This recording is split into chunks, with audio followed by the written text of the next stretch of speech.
শীতকালে বাজারে বিভিন্ন রকম সবজির সাথে সাথে এই জিনিসটাও কিন্তু খুব পাওয়া যায়, যা শরীরের পক্ষে খুবই উপকারী। আজ আমি সেটাই তোমাদের রান্না করে দেখাবো। আর এটা রান্না করার জন্য কি কি লাগছে সেটাও আজ তোমাদের আমি দেখিয়ে দেবো। নমস্কার বন্ধুরা, ওয়েলকাম টু মাই চ্যানেল স্বাদের ঘরণী। আজকের এই রেসিপি রান্না করার জন্য আমি সবজিগুলোকে এরকম লম্বা লম্বা করে কেটে নিয়েছি। আর এটা হচ্ছে শীষ পালং। আজ আমি এটাই রান্না করব। এটাকেও আমি ছোট ছোট করে কেটে নিয়েছি। আর নিয়েছি বড়ি। বড়িটাকে আমি তেলের মধ্যে একটু ভেজে নেব, লাল করে ভেজে নিতে হবে। তারপর আমি মূল রান্নায় চলে যাব। প্রথমেই কড়াইয়ে তেল দিয়ে তেলটাকে সামান্য গরম করে নেব। তারপর দিয়ে দেব সামান্য একটু পাঁচফোড়ন, দিয়ে দেব দুটো তেজপাতা আর দুটো শুকনো লঙ্কা। এটাকে একটু লাল করে ভেজে নেব যতক্ষণ না স্মেলটা আসছে। তারপর যে সবজিগুলো আমি কেটে রেখেছিলাম সেইগুলো দিয়ে দেব। এখানে আমি গাজর, শিম, বেগুন, কুমড়ো, আলু সবগুলোই লম্বা লম্বা করে কেটে নিয়েছি। আর এগুলোকে তেলে দিয়ে আমি কিছুক্ষণ সময় ধরে ভেজে নেব। সামান্য একটু ভাজা হয়ে গেলে এবার এর মধ্যে দিয়ে দেব আদা বাটা। এখানে আমি 1 চামচ মতো আদা বাটা দিলাম, ধনে গুঁড়ো আর জিরে গুঁড়ো এগুলোও দিয়ে দিলাম। আর এই কাঁচা লঙ্কাগুলোকে আমি ফেলে দিয়েছি, দিয়ে দিলাম হলুদ।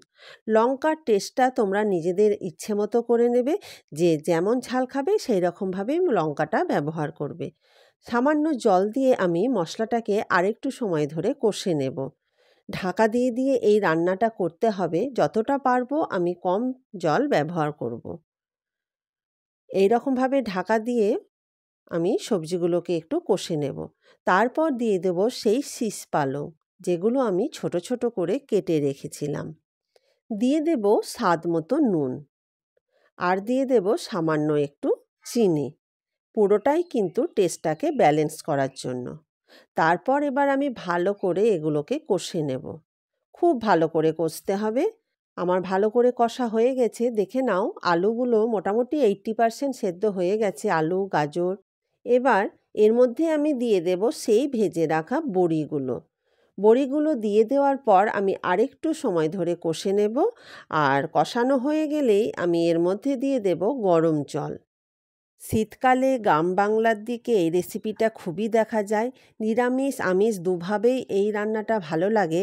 আমি আজকে যেভাবে রান্না করেছি সেটা দুভাবেই দেখানো হয়েছে।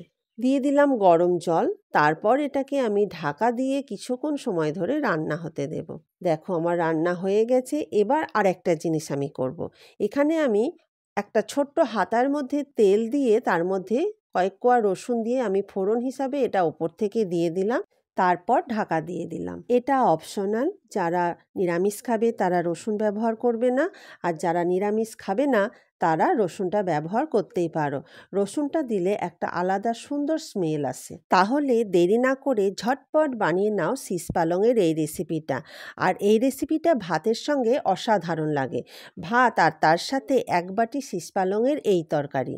বন্ধুরা, আজকের রেসিপিটা তোমাদের কেমন লাগলো কমেন্টে অবশ্যই জানাবে।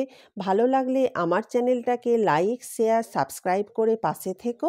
পাশে থাকা বেল আইকনটাকে প্রেস করে দিও। ভালো থেকো, সুস্থ থেকো।